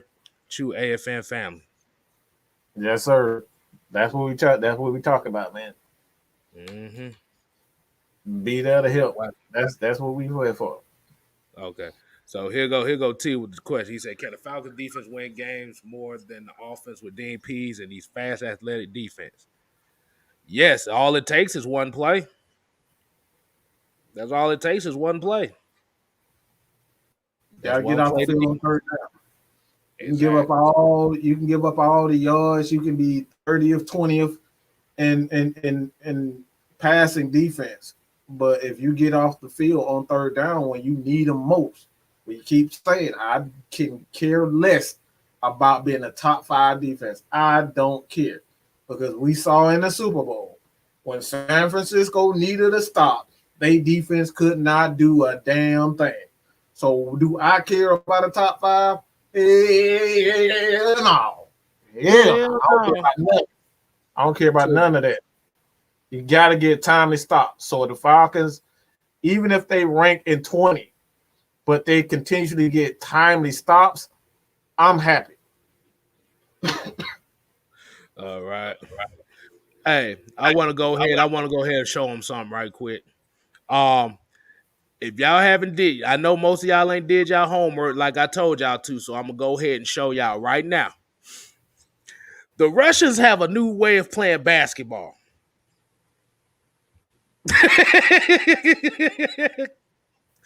Are y'all ready to see this basketball? I'm about to show y'all a video here. Hold on. Let's go ahead and share it right quick. That dude, yeah. I know he was doing something. Hey, they better be glad I didn't. Hey, look, I'm about to say they better be glad I didn't give them the video of the art of dirty dancing. I still ain't showed them that shit yet. They don't want to see that. Trust me. Y'all don't want to see that. Okay. We're going to share it. All right. Let me go ahead and full screen it.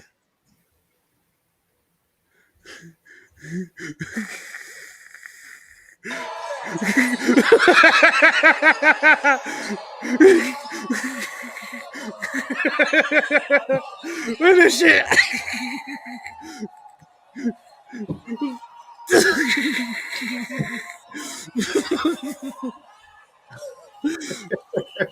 Literally tackling each other on the damn. What is this? Dude, this shit is funny as hell, bro. They over there hooking Dude on ain't each other. dribbling. That man just Billy the Billy shoe played that man on the ground.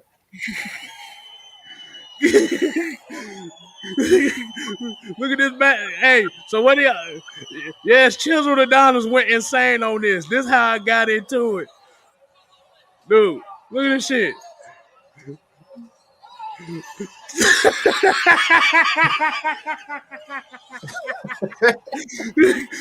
Oh my god. Woo! That motherfucker gonna Woo! crack his skull on that damn hard ass. Why did Steph Curry with the three?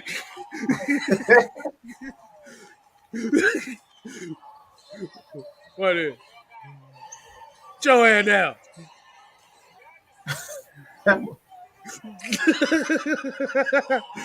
Okay, that's enough. That's enough. That's enough. That's enough. Man, I knew you was gonna do it. I knew you was doing something over there. Oh man, hold on. Cardiac Walker gave a suggestion. He said, y'all should add another segment on Thursday called Throwback NFL where we chop it up about them, etc. Actually, we kind of do the throwback stuff. I kind of actually do the throwback stuff. I mean, it's just throwback Falcons, but if people leave suggestions, I could do throwback whatever as well. That's why we always say hashtag 6man, whether it be on Mike's channel, whether it be on my channel or It AFL. don't matter anywhere. Anything, any topic, any team, any sport, whatever. At the end of the day, I got to show y'all I'm more than just Atlanta Falcon football.